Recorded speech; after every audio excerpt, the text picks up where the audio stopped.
Hello, I'm Stacia Edmonston, and I'm a rehabilitation counselor, and I've worked in the field of brain injury rehabilitation and services for well over 30 years. And the topic that we're going to discuss now is addiction and brain injury.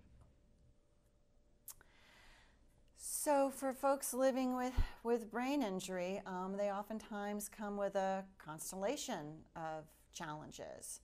Some that are under the surface and that their treatment team or the folks who are supporting them may not be aware that is in play when they're trying to provide services to them. So I always want to stress when I talk to providers and family members that folks living with a brain injury, they could have a traumatic brain injury, that is that blow from an external force, such as a fall, motor vehicle accident, abuse, shaken baby, shaken adult, or it could be an acquired brain injury. And acquired brain injuries could be from a heart attack where the person lost oxygen to their brain for a period of time. It could be from a stroke or what's called AV malformation. It could be somebody who had surgery for a brain tumor and they got the tumor out, but on the way in, they had to hurt some brain cells in the process. People living with brain injuries oftentimes get an acquired brain injury from overdoses, and we're seeing this more and more as our country is dealing with the opioid epidemic. So folks who survive the overdose may have lost oxygen to their brain, and we'll talk about that quite a bit further on. The other thing that I really like to stress to folks is the interplay of trauma on brain injury, and people who have had the very similar traumatic brain injuries can present on paper as having the same issues, but one person will do better going forward and being able to use rehab than somebody else. And again, I've been in this field for a long time, and it took me a while to figure out in those circumstances, the person who on paper looked like they should have done just great actually had a history of trauma. And by trauma, I mean childhood neglect, childhood separation from an important figure in their life. Family was not as functional as it might have been to provide that child with a healthy early experience. So trauma in childhood has a long arm. Just as brain injury, no matter when it occurs, can have a long arm in terms of impacting somebody's life. And the other piece I just want to introduce is harm reduction.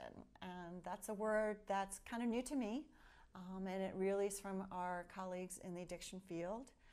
And some models of addiction treatment are total abstinent right off the bat. And for some people, it does work quite well.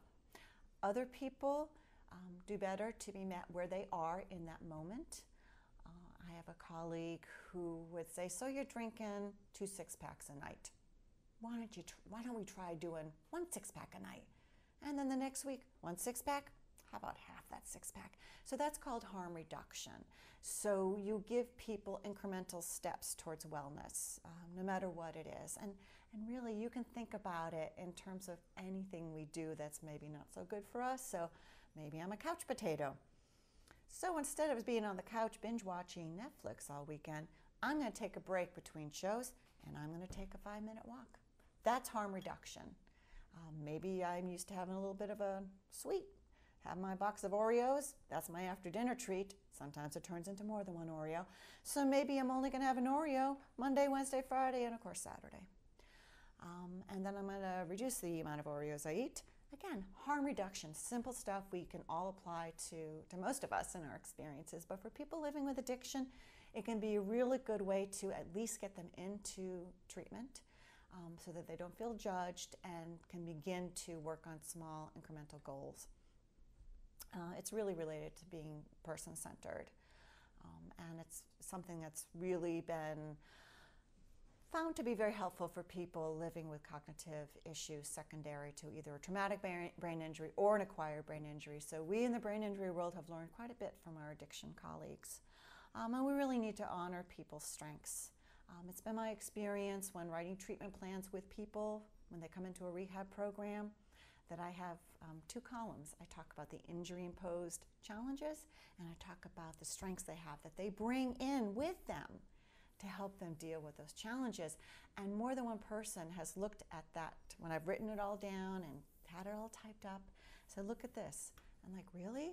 I'm like, well, sure. These are your strengths. You and I have talked. The teams work with you for 2 weeks, and they have been so overwhelmed in the aftermath of their injury and so focused on the things that are wrong with them that being reminded of their strengths post-injury and also what they had going on before injury can be very powerful and really help people engage in services when they know that their strengths are being honored by the folks who are providing services with and to them. So this is a pretty busy slide, and it's one that I put together, and I'm not going to go over piece by piece, but for people living with brain injuries, it's one thing to say, don't do drugs, not good for your brain. It's another thing to say, well, gosh, look what I found out looking at the evidence that we have, that the researchers are telling us. It's not just Stacia saying it's not a good idea to drink after your brain injury, but this is what we know. And we do know, because you're here with us in program, or you're here with me sitting down talking about it, that on some level you are really motivated to do well for yourself and to keep your brain healthy. So this is news you can use. This is some things that you can take a look at and make a good decision about what is best for you. So I just looked at some of the major substances that the people that I've worked with over the years tend to struggle with. Alcohol is probably the big one, and we do have the most research available to us to say, this is not good for your brain. It's not good for your brain cells. It's not good for your memory. It can increase your seizure risk. Oftentimes that gets people's attention, because a brain injury, even though you never had a seizure at the time of the injury or thereafter, and I've worked with folks who never had a seizure until 2 years post-injury, back to work, living on their own, start drinking, and then they have a grand mal seizure that really sets them back. So I just want to give you a heads up. I want you to have this information so you can make the best decision for yourself. It can exacerbate, alcohol can, mental health issues. Marijuana, we don't know a lot. We're just starting to learn more because of the measures going on around the country in terms of decriminalization and freeing up money for research. So we will soon know what are the benefits and what are the drawbacks of marijuana in general. But more specifically, I'm interested in how does this apply to people living with a brain injury? And we do know a few things. We do know that it can impair some folks' balance. We do know that it can impair memory and new learning, especially if you're a young person using it and your brain's not fully developed yet.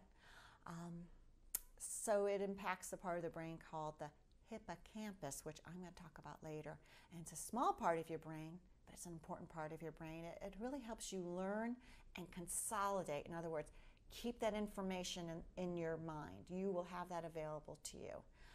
And for people who use marijuana, there has been some research that suggests that it might hurt your hippocampus. We do not want you to hurt your hippocampus, especially if you've had a brain injury. And then heroin and other opioids. You can see from the chart, not a good thing for our brains. So again, this is just something that can prompt discussion. Maybe people want to take it and maybe they're not buying what I'm selling, but hey, let me go look. Let me go look on PubMed, which is the National Institutes of Health's online research portal. And if you are somebody who loves reading research and just quick abstracts that give you the cliff notes, you can give yourself a really good education. So I always encourage people to, if you're interested, that's one of the resources that have been vetted. It's not just the Wild West of the internet telling you it's good or bad to use marijuana. So we're going to talk about addiction, kind of the big picture, talk about brain injury and behavioral health. And when I talk about behavioral health, that's the umbrella term. And underneath behavioral health, we are talking about mental health and addiction or substance use related disorder. So in the state of Maryland, we have integrated our system. So people don't have to go 2 different places if they are living with more than one issue. So integrating health is the best way to go.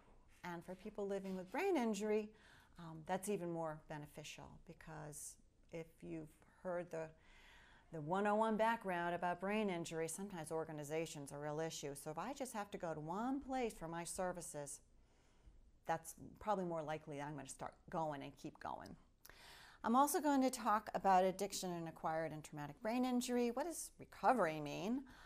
What is helpful and not helpful in supporting people who are living with brain injury and dealing with a substance use related disorder, or otherwise known as addiction. And then tips to help folks in a person-centered way, which means meeting them where they are. So we're going to do a little truth and fiction, because it's amazing how hard myths die around addiction. And this holds true for anybody living with addiction, so this is not specific to brain injury. If one or both of your parents has a drinking problem, chances are you will too. We always used to think this, and it is not true. So, in fact, it is a higher risk. So 50% of children of alcoholics will deal with some issues, but half of them do not. So this is the good news. They are more likely than the general population. However, genes are not your destiny. And I think for children in families where addiction is in the history, and it's in my family's history, I've always been very upfront with talking to the kids about, just something to watch out for that's in the genes a few generations back, and we just need to be careful. We don't want that flip switched. But half folks who grow up in homes with an alcoholic parent do not develop an alcohol use disorder. That's the good news. For many people living with addiction, getting clean and staying clean might take more than just saying no. So if you remember the 80s, those of us who were around, that was a big public service message. So just to say no, and you'll be okay in terms of staying away from drugs or alcohol. So that's not something that's helpful. We've learned. And good intentions back in the 80s, but we know for a fact that you need to do more than just say no for most people. Lasting sobriety requires a multi-pronged approach for folks, and nobody is going to... The same approach doesn't work for everybody. You really have to tailor it. And again, that's part of that person-centered approach I mentioned earlier, and I'm going to continue to mention. They have to meet people where they are. So for some folks, going to a 12-step program is going to do it for them. They go to that first Alcoholics Anonymous meeting, or they go to the Narcotics Anonymous meeting, and it's like they found their home. And 90 meetings in 90 days is often suggested for folks, and they just take to it like a duck to water, and they get their sobriety. For others, it requires a little bit something else, or maybe in addition to the 12 steps. So medical assisted treatment is very, very useful for some people. So what does that mean? There are drugs that can help support people. There are drugs that are used for folks who are addicted to alcohol to help keep them sober. So I'm not going to name the drugs because I'm not a doctor, but there are some drugs that people can take. And when they do take a drink of alcohol, say they slip, it can make them feel really ill. So that's an adverse consequence, and that will help them refrain from alcohol. I want to say a little bit about alcohol and withdrawal from alcohol. Again, not a doctor, but if you are somebody withdrawing from heroin, you will hear people say, it's like, I feel like I'm dying. And it could feel like that. But you are probably not going to die from withdrawal from heroin or opioids. You're going to feel pretty crummy.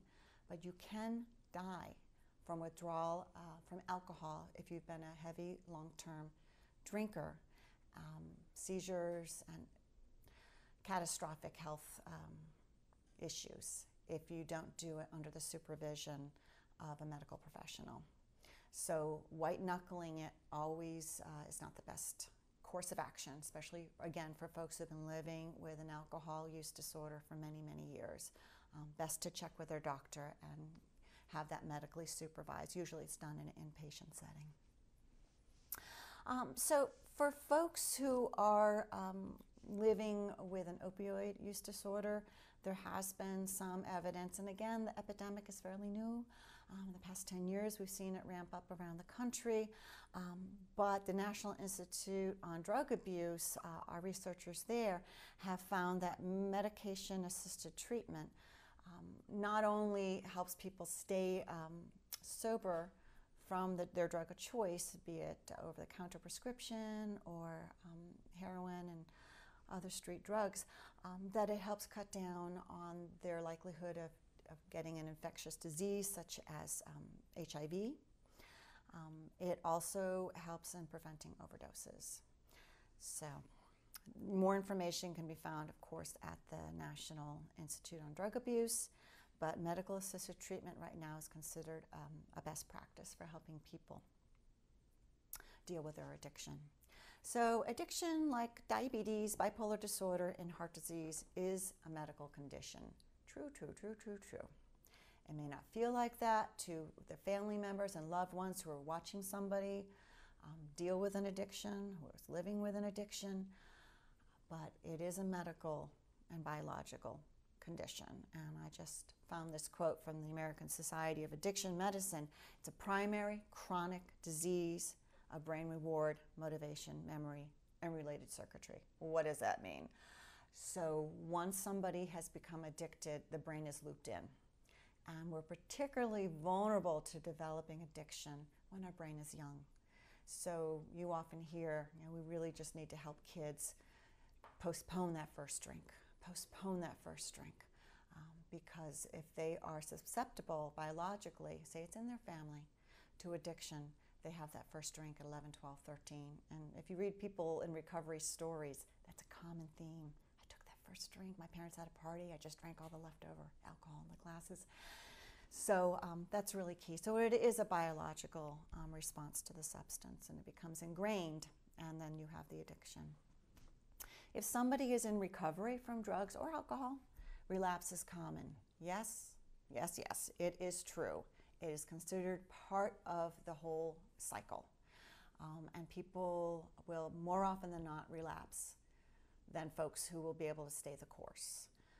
It's frustrating for those who love them. It's frustrating and often shameful for the person who is really trying to stay in recovery. And I just want to say a word about person-centered language. You might have noted that I said the person wants to stay in recovery. I didn't use the word clean, because that connotates that a person who uses drugs or alcohol is somehow dirty.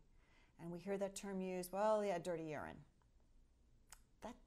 That's a really pejorative, judgmental thing to say. And we all use shorthand in the medical setting. We do, it's how we communicate with each other.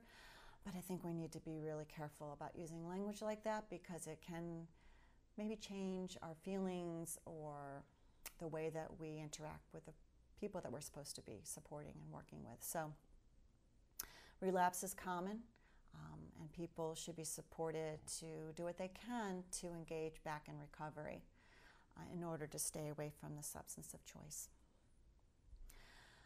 So in Maryland, like the rest of the country, we are really dealing with an epidemic. And there's lots of reasons for it, and lots has been written about it. Long story short is we are losing people. And so anything that we can do in any setting to engage people, educate them, provide them with resources, people who are already addicted and people who are at higher risk of addiction.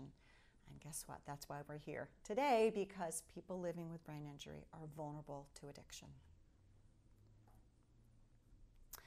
So in Maryland, we're doing a pretty good job of trying to address the epidemic. We haven't dealt with it in the way that we can say we're one in terms of preventing people from dying, but we're learning a lot. We're able to use some federal monies around the state to really treat and support people and ramp up our programs to do that. So one of the things that Maryland is doing is that we have overdose fatality review teams. And what that is folks located in the local health departments who bring together quarterly people who've touched the lives of folks who've overdosed in that county. And some quarters they don't have a lot of folks to review, and other quarters, unfortunately, they may have a lot more. But what they try to do is what is called a social autopsy. What brought the person to this point in time that they lost their life to the drug? And so in 2018, 415 individuals, their cases were reviewed by the Overdose Fatality Review Team in their county. And the team consists of public health professionals, so social workers, addiction folks. It could be a nurse, could be people from the medical emergency services system, could be somebody from family service, people who touch that individual's life. It could be a family member. So they bring together and they try to go back in time, and there's certain parameters that they look at, but to really try to create a picture of what happened here and how can we prevent the next one. And they found at least 13 people per their review had a history of brain injury. We suspect that that might be underreported, and we are doing some educating from the Maryland Public Behavioral Health System to pick up clues when they review cases that this person may have had a hidden history of brain injury, because brain injury is pretty sneaky, and it's not always obvious that somebody may have had that history before they had the overdose, the fatal overdose. So brain injury and the brain injury disability community is fairly new. So I started in this field, my first job was in 1983. And the Brain Injury Association of America's predecessor, the National Head Injury Foundation, was founded within a year or two of that. My employment start in the field of brain injury. So I grew up with the field, literally. People would die who incurred a moderate to severe brain injury back in the 70s and 80s. We did not have the great system of trauma care, the ability to treat people within that golden hour that was really pioneered in Maryland at our shock trauma system. So took lessons learned in Vietnam. So stabilized people in the field with that helicopter coming down and then getting them to the trauma center. So I guess if there's any silver lining to war, that might be one of them. And so people survived. And what do we do now? They survive, they emerge from a coma, now what? Because before, about half of those people would not have made it. They would have died of their injuries. So because we have this whole cohort of people surviving with brain injuries, and we have a traumatic brain injury model system around the country, so these are institutions that are doing research around brain injury. They are following over 7,000 people at this point who are living with a brain injury. And these are all folks who were identified as having a brain injury, people who were in brain injury rehabilitation programs, and they followed them long term, and they found that people living with brain injury, even those who got really good treatment, are 11 times more likely to die from an accidental poisoning from drugs or alcohol than a person who has not had a history of brain injury. So why is that? I mean, if you peel back the onion, you can think, so I know people with brain injuries have a memory issue sometimes. So maybe they forgot when they took their last dose of medicine. People with brain injuries are more common to have a history of alcohol use that was problematic, and so maybe post their brain injury over time, they've lost the message not to drink that their doctor gave them, and they start mixing.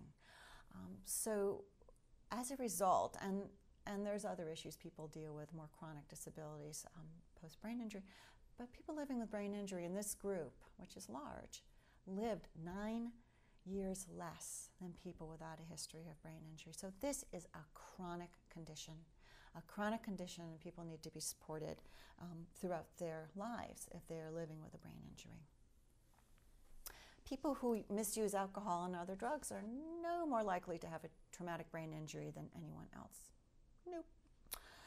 When all factors are considered, and this is from Dr. John Corrigan and Dr. Miskew, who've published papers and books on this topic, it would appear reasonable to expect that half of the adults under 65 receiving inpatient rehabilitation for a primary diagnosis, so these are the ones that we know about again, of traumatic brain injury have prior histories of either alcohol misuse or illicit drug use. So we are now beginning to gather evidence that people living with brain injuries have this history, which probably made them more at risk for the brain injury. And I remember a colleague of mine who used to work at a major trauma center here said, oh, on a weekend, they all have alcohol on board when they come in for a traumatic brain injury.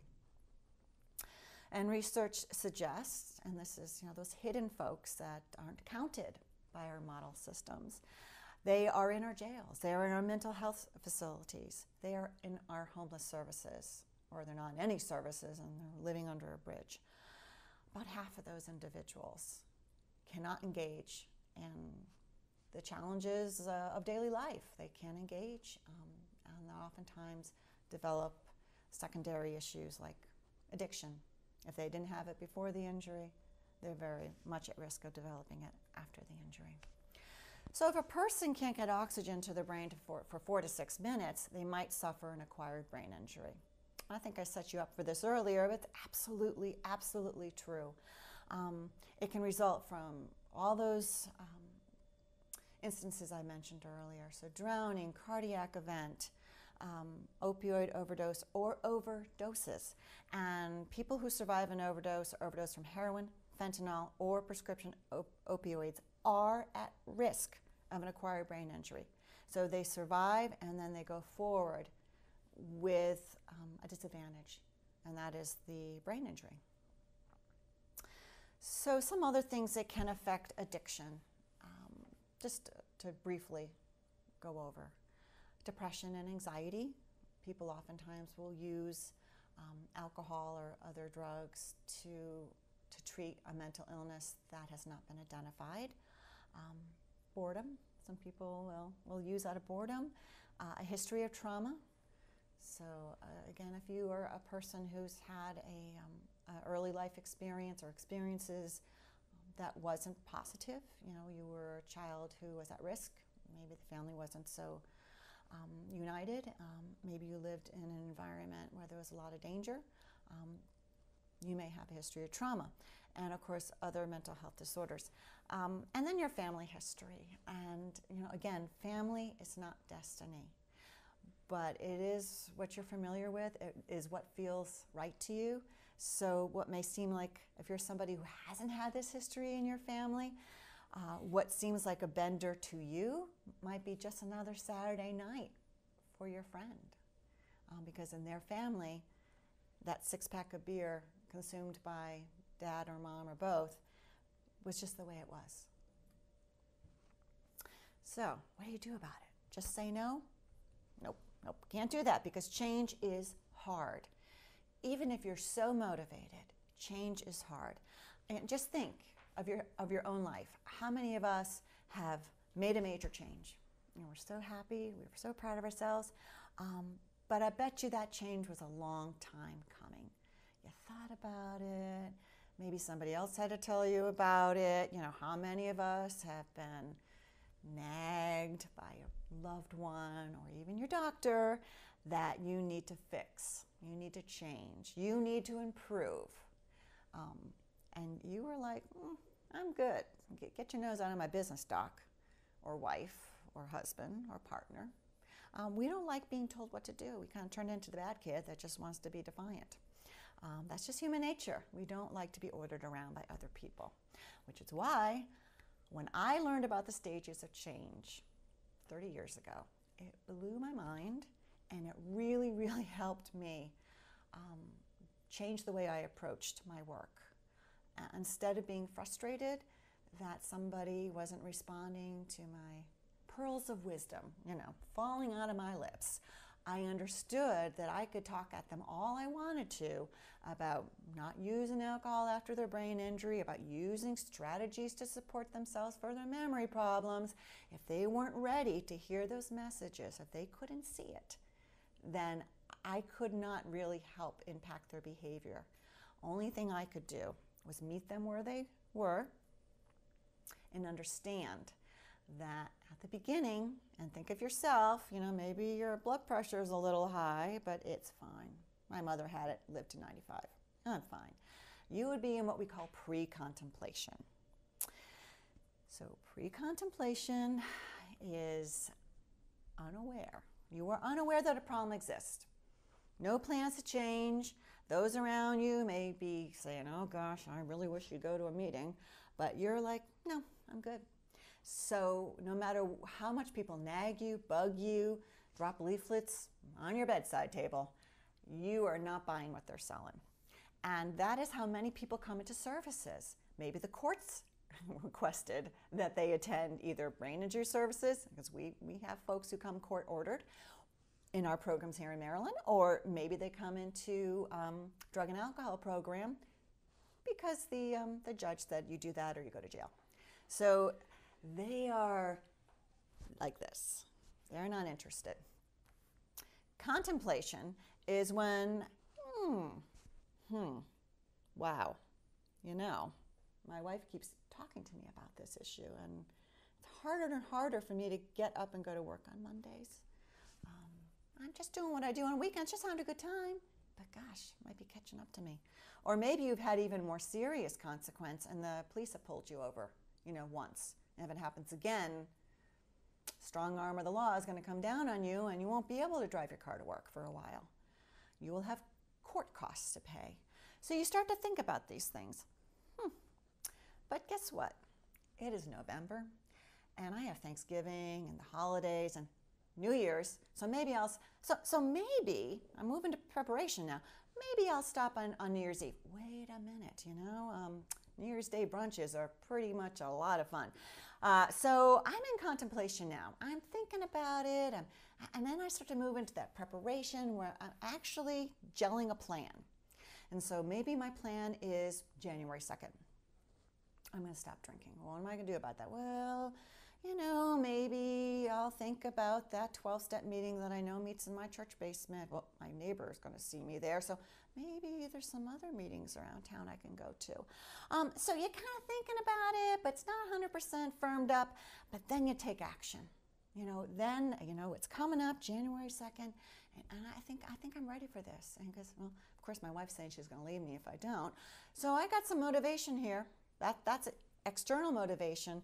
But I love my wife. I like my life, and it becomes an internal motivation for me. So maybe I'm gonna make a change. And after you go through January 1st, you have poured the booze out. You're starting to dip your toe in the 12-step meetings. And gee, did you know that if you go to an open meeting, you can bring somebody with you? And for people living with brain injuries, that is the world. So folks living with brain injuries oftentimes are frightened to death of walking into a strange environment, thinking they have to talk. Hi, my name is Stacia and I'm an alcoholic. Oh, no. So if you are working with somebody living with a brain injury who says, you know what, I'm really ready. I'm ready to try this 12-step business. I don't like this God junk, but boy, I think I need to make a change. You can go with them. A family member can go with them to an open meeting. You don't have to be somebody living with a problem to go to an open meeting. So just a FYI, I've been to a few with individuals I've supported, and they found it really helpful to have somebody next to them that knew how to, support them, redirect them, prepare them before the meeting if they wanted to share. And then maintenance. Maintenance is just, I'm going to keep going to the meetings. I'm going to go to my doctor. I'm going to go see somebody for individual counseling. My wife is still angry with me. She's glad that I've stopped, but maybe we need to check out some couples counseling. So maintenance is fabulous. You can avoid the relapse, but you can relapse, as I mentioned earlier. So that doesn't mean failure. So for those in those early stages of change, that pre-contemplation and contemplation, especially if they're living with a brain injury, they may have no idea that they have an issue. It's just never occurred to them. So just as people who do not have a history of brain injury oftentimes are like Teflon when presented with the evidence that their use is a problem to those around them as well as themselves, just times that by 500 for people living with brain injury. If they have problems with their frontal lobe, their executive thinking, their ability to understand consequences, that can really impact a person's ability to engage with either a 12-step program or any steps towards recovery to an alcohol or drug-free life. So the recommended treatment approach is non-confrontational. It's education regarding the impact of risk-taking behavior, be it trying to drive without a license. So for example, a lot of folks after a brain injury have visual issues. They're not seeing part of their visual field.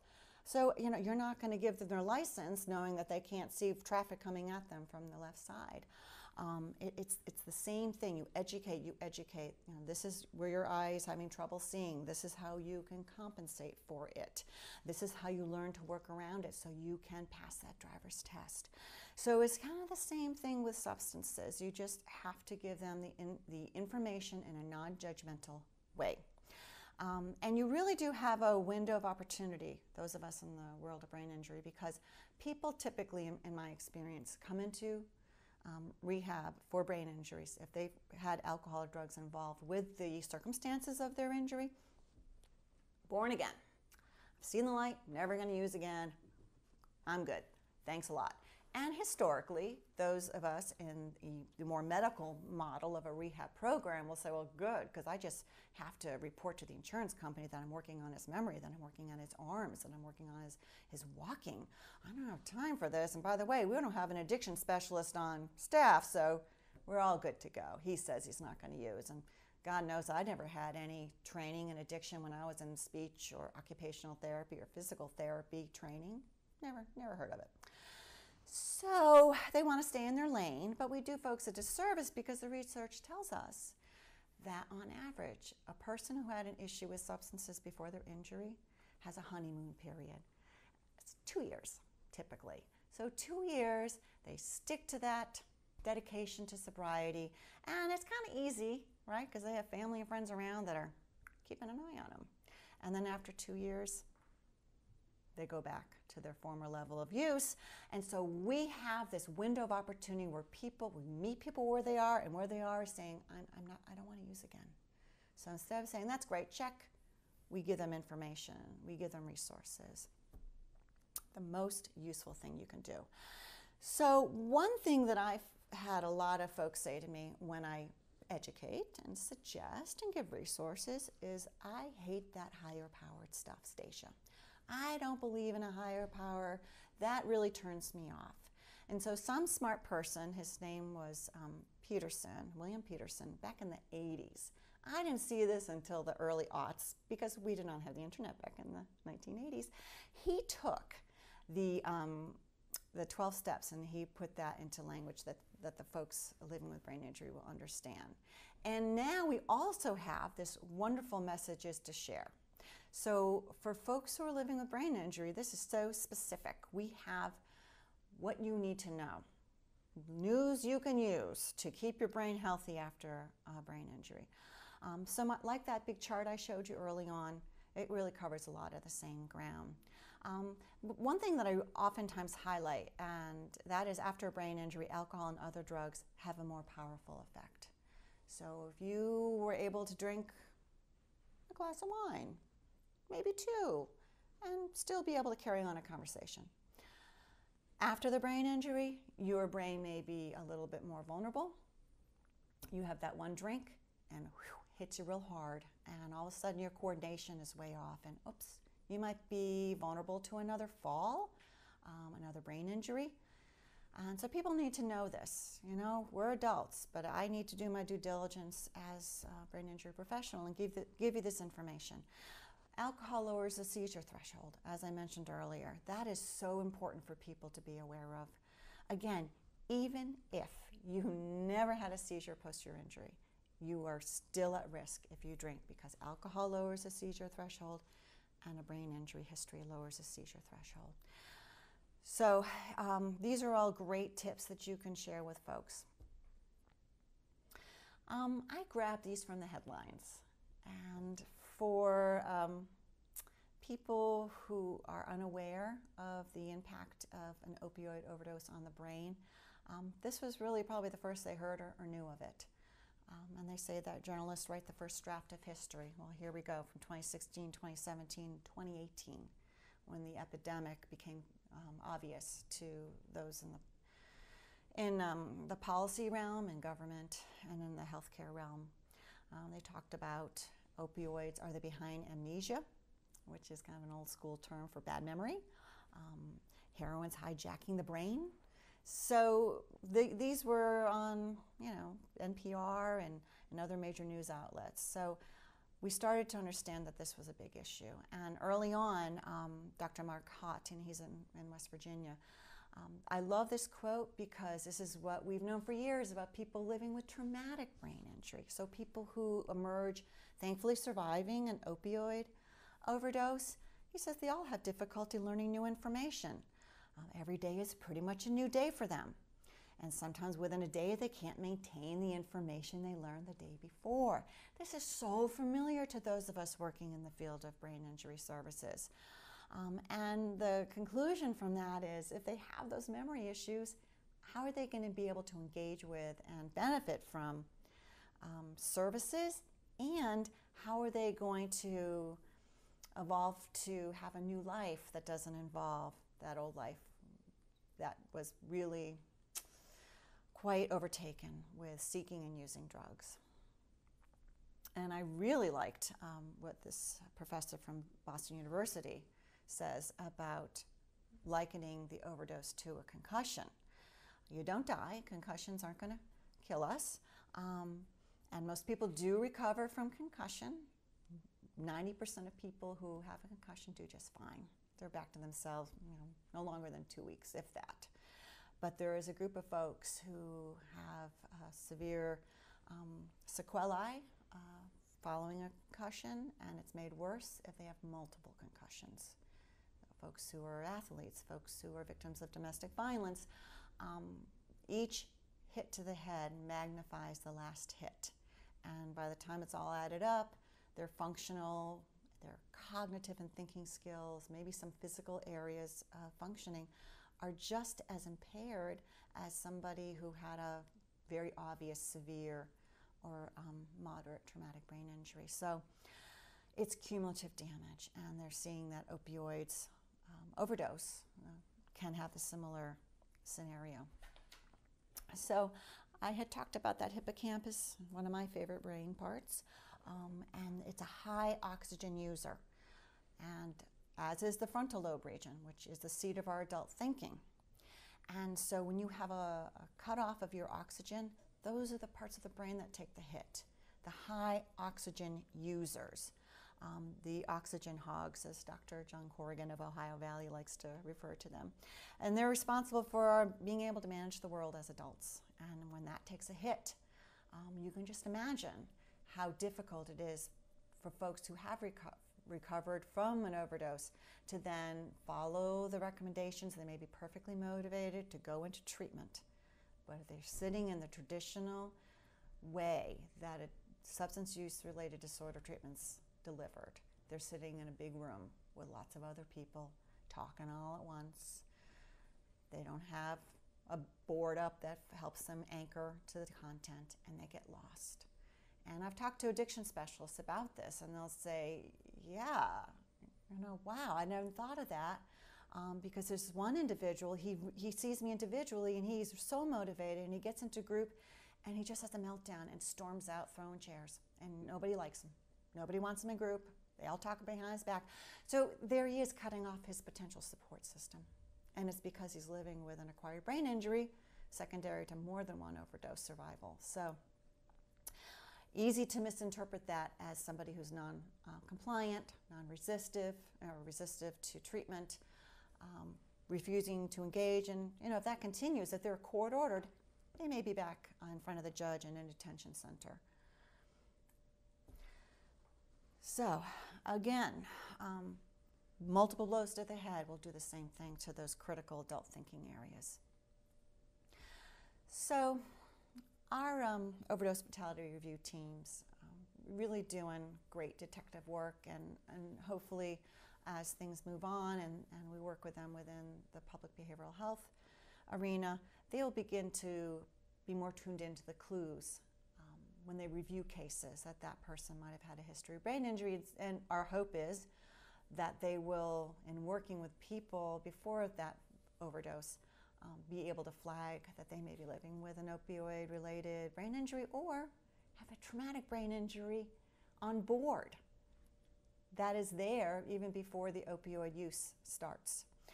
So this is a summary. This is not one person. This is a typical scenario of somebody who was reviewed by the overdose fatality review team in Baltimore County. So typical young man, Caucasian. He died on January 15th, 2018, and the toxology screen found heroin and fentanyl in the system. His girlfriend did her due diligence and she reported the death. Unfortunately, she was using at the same time and didn't realize he had overdosed, to the next morning.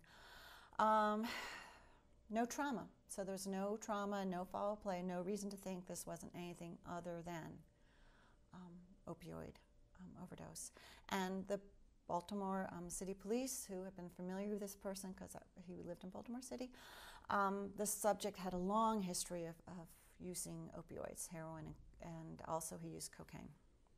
So they didn't worry that this was a malicious act that resulted in his death. So when they looked in Maryland, we have a prescription drug monitoring program. It's intended to prevent people from shopping doctors to get prescriptions. So when a doctor has to prescribe an opioid, they can go into the system and say, oh, my colleague down the hall gave him a script for 30 pills 2 days ago. I'm not going to do that. It's a way of trying to prevent the initiation into addiction and also abuse moving forward.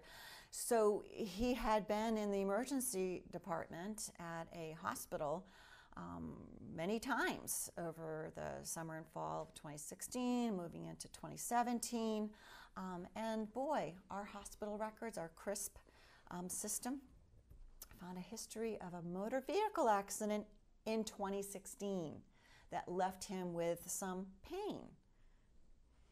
Me, the brain injury person, looks at that and says, I wonder if he also had his head shook up in that accident. Maybe he never lost consciousness, but if you are in a motor vehicle accident and you have enough force applied, your brain can shake around in its skull. And I'm going to make my little brain puppet for you now. So here's my nice soft brain, and here's my skull that has some sharp, bony sections to it. And that force, say I'm rear-ended, my brain moves around and it scrapes up against those bones right here, right where my important frontal lobe that I need for my adult thinking and problem solving.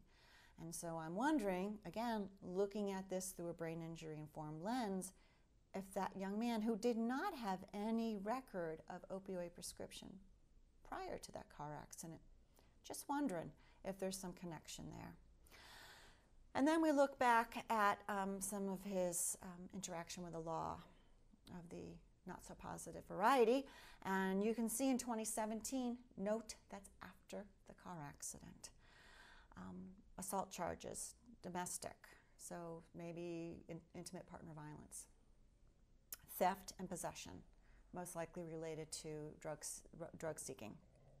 And, two previous non-fatal overdoses in 2017. So perhaps he had some loss of oxygen to his brain in those earlier overdoses that he survived, but incrementally hits are being taken to those critical thinking centers of his brain. Oh boy, now we're looking at what social services has to share with us. As a child, he was a subject of a neglect investigation. So maybe his brain wasn't so enriched growing up. His parents had struggles with substance use, and there was domestic violence reported in the home. So he might have had himself been exposed to violence, both psychologically and also physically. And we know if you have a brain injury in your younger years, it really impedes the trajectory of developing into a mature thinking adult. He was seen by the health department, so I read that as he knew he needed something. Something wasn't going right in his life. He sought help at the health department. You walk into our health departments here in Maryland, there's wonderful brochures available. Here's how you can get help. Somebody's always there behind the window. So he sounds to me that he made the effort. But he didn't follow through. Well, I guess he wants to use drugs more than he wants to get better. This is how it can be misinterpreted. I read it that he didn't follow up because they said, okay, John, we'll see you next week, 11 o'clock. And John's like, great, thank you. Walks out the door. Wait a minute. What day next week? Maybe he's already home. Oh, darn. Wait, where's the number? Hey, my friend wants to go party. So, oh well. And so you can see how people can fall right back into old habits, not follow through with, really sincere desire to change, but not supported. And very easily, maybe if someone had given him a piece of paper, maybe if somebody had said to him, John, do you got a calendar in your phone? Let's put that in there. Do you have a number that we could call? Maybe if somebody had kind of closed that loop for him, he would have been more likely to show up. But that says to me that he was in a contemplation stage, that he might have been ready to do something about his use. Detention center, short stays only. So he got in trouble, assaulted his girlfriend, stole something, person dropped the charges. So he didn't stay too long. Maybe if he had, he would have entered into the recovery programs that Maryland detention centers offer. But he didn't do anything severe enough in order to get that kind of treatment. So out he goes and back to business. He did try treatment. Look at that. Good for you, John. But discharged for noncompliance and conflict with other patients. So maybe I'm giving him too much credit. Maybe he was a real pain in the neck. But that doesn't mean that a brain injury or brain injuries, now looking at this young man's history, might not have also been in play. So maybe he's not understanding what's going on in the group. Maybe it's hard for him to process. Maybe he misreads somebody's joke as an insult because he's got that frontal lobe injury that does not allow him to be an abstract thinker to the point we think adults should have, that ability to look beyond the concrete. Maybe his fatigue got to him, his cognitive fatigue while sitting in those long, endless groups. People are sharing and it all starts to sound alike and he can't make sense of it and what's this got to do with me? And either he's sleeping or he's storming out. And it looks like from the notes the overdose fatality review team gathered that it was the latter. He couldn't tolerate how treatment was delivered to him. I had referenced that we have this wonderful adaptation of the 12 steps. And I did not put all 12 in, but you can see that somebody took the 12 steps and kind of put it through the brain injury informed blender and modified them in a very concrete way so that somebody living with a brain injury will say, well, I kind of took that God stuff out. It says, admit that if you drink or use other drugs, your life will be out of control. Admit that use of substances after having a traumatic brain injury will make your life unmanageable. Yeah, okay, I can buy that. And so it goes, and it's just a really nice reframing of the 12 steps for people who may have some issues with cognitively accessing that information. It's kind of written in a very old school language. It's from the 30s. And I just have to say, for those of you working day in and day out with people, you develop relationships. They develop a fondness for you. You develop a fondness for them. Their struggles are sometimes your struggles. We keep our boundaries, but we're their cheerleaders, and we really care.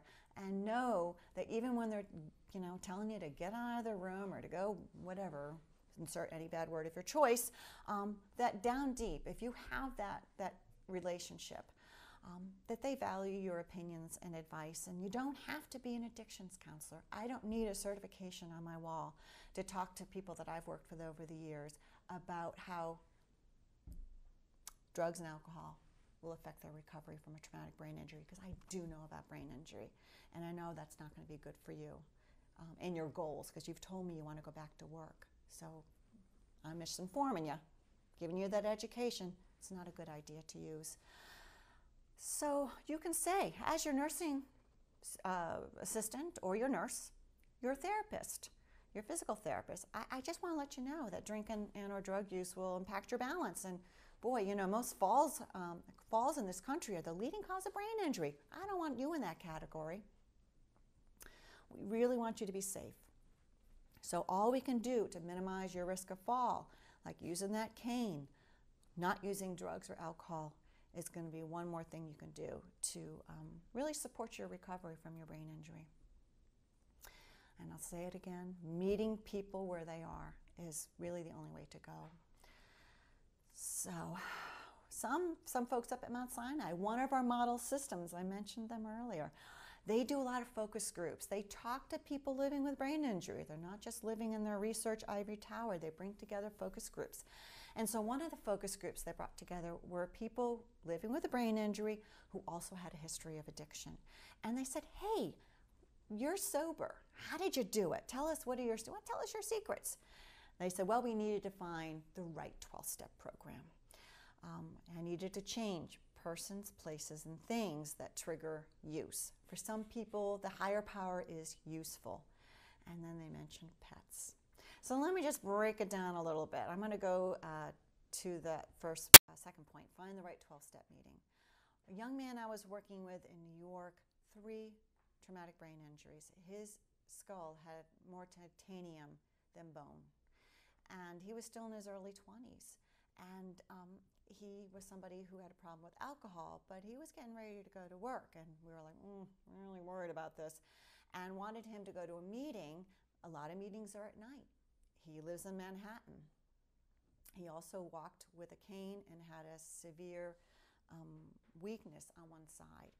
We were afraid he would be like a big mugging target.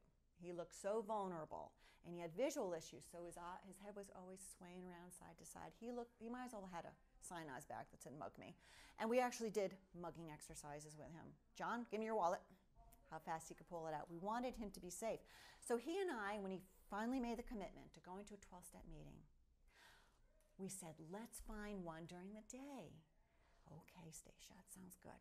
So we go down to the Wall Street area, and we go to a meeting, and we walk in. It was an open meeting, so I could be with him, and there was a bunch of 3-piece suited Wall Street kings of the universe talking about getting blasted on the commuter train back to Westchester. I'm like, ooh, and he looks at me, he's like, these aren't my people, Stacia. I'm like, you got that right. They're not my people either. And so, we slowly backed out of the room after a point. And he did some homework, and he found a meeting across the street from his apartment. And he found a sponsor for his meeting. And he disclosed to that person that he was somebody living with brain injury. And he gave permission for that person to talk to us. And we gave that person the strategies that would help him. If he wants to share his story, let's sit down. You sit down with him, we'll sit down with him and write an outline so he doesn't divulge from the path. And because he had a problem organizing his words and could talk for hours and not come to the point. So that was a way that he was able to be supported, and he did so well. He got a job with New York City Department of Education. He works with kids who have disabilities as a music therapy aid. So that's pretty powerful. So I do want to talk about pets. Well, why pets?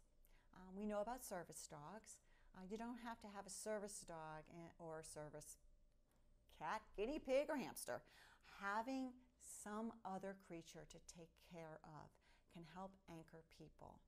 So people living with brain injuries, sometimes they have a hard time getting out of bed if they're living also with depression. You cannot take your dog for a walk with a painful hangover. So having an animal, somebody else to take care of. Maybe you have burned all your bridges between the brain injury and the addiction. Your family's done with you.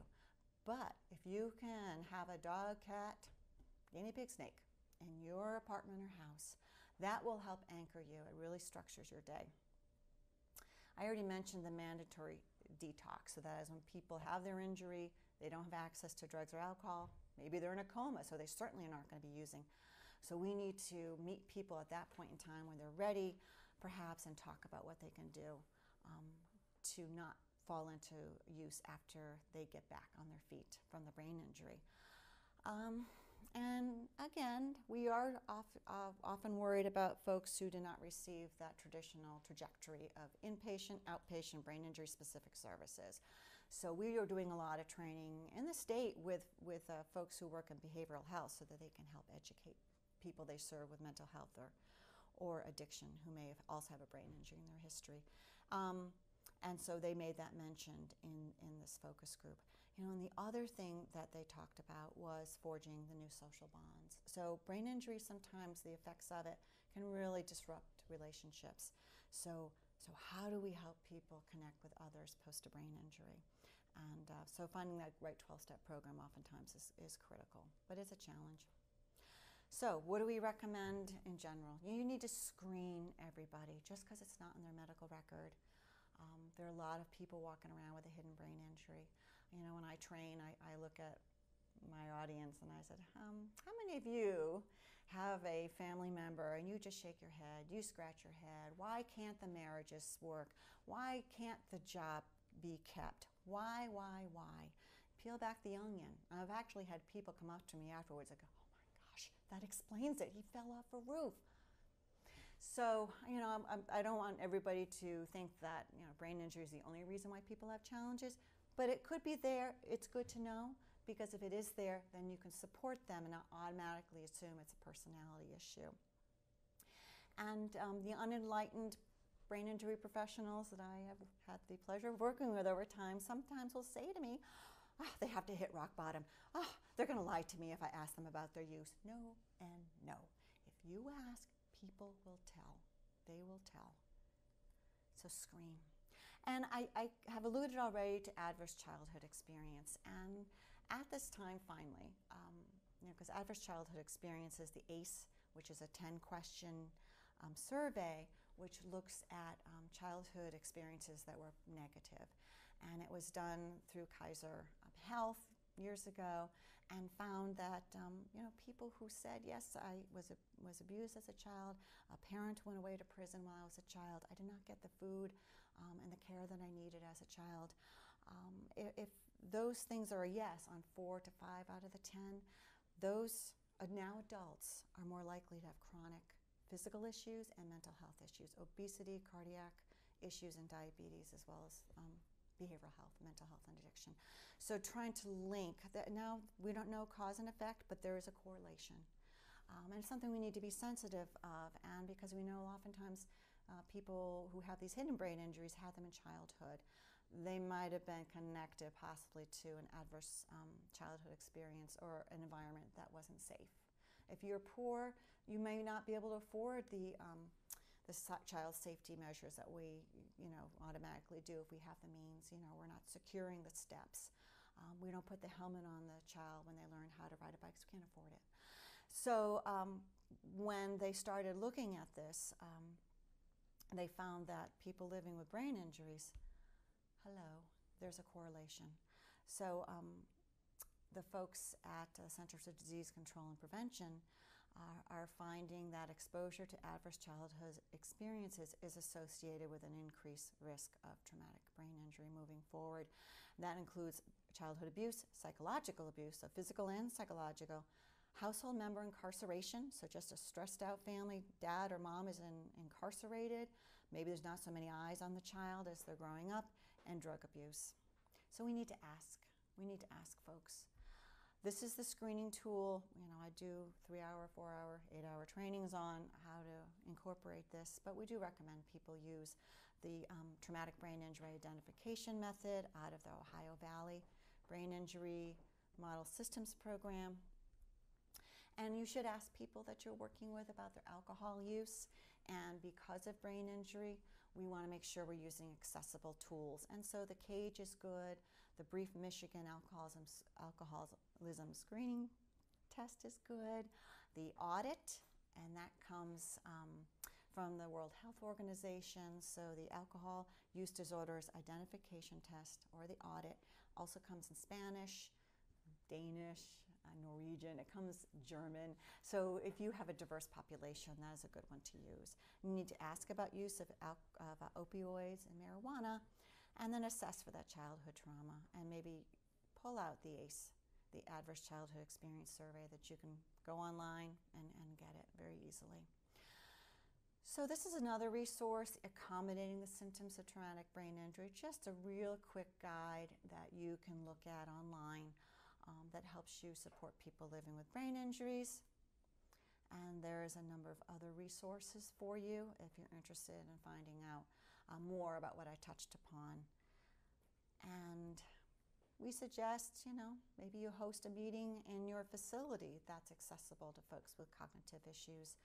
There are open meetings that, as I said, that can be attended by not only the person who wishes to enter recovery, but their supporters. There is, if you're anywhere near the Towson area, Sheppard Pratt Conference Center does host an alcohol education meeting. It's 8 weeks. The content is the same, 8 modules. Dick Prody runs through it, and then he starts from the beginning again. You don't have to start at the beginning and go to the end, drop in whenever. If you can't get there, now it's online, all 8 lectures. I've been to them, they're excellent. Here's some other resources, Ohio Valley, Brainline, really good stuff for people living with brain injuries and or addiction, their families, and the professionals who are hoping to support them in the best way possible. These are just resources around addiction that State of Maryland has available in collaboration with the Substance Abuse and Mental Health Services Administration, otherwise known as SAMHSA. That's our federal agency that addresses addiction and mental health issues. Fabulous resources on their site. We have a crisis hotline here in Maryland, medication-assisted treatment. We're really one of the forerunners or front runners in using this model.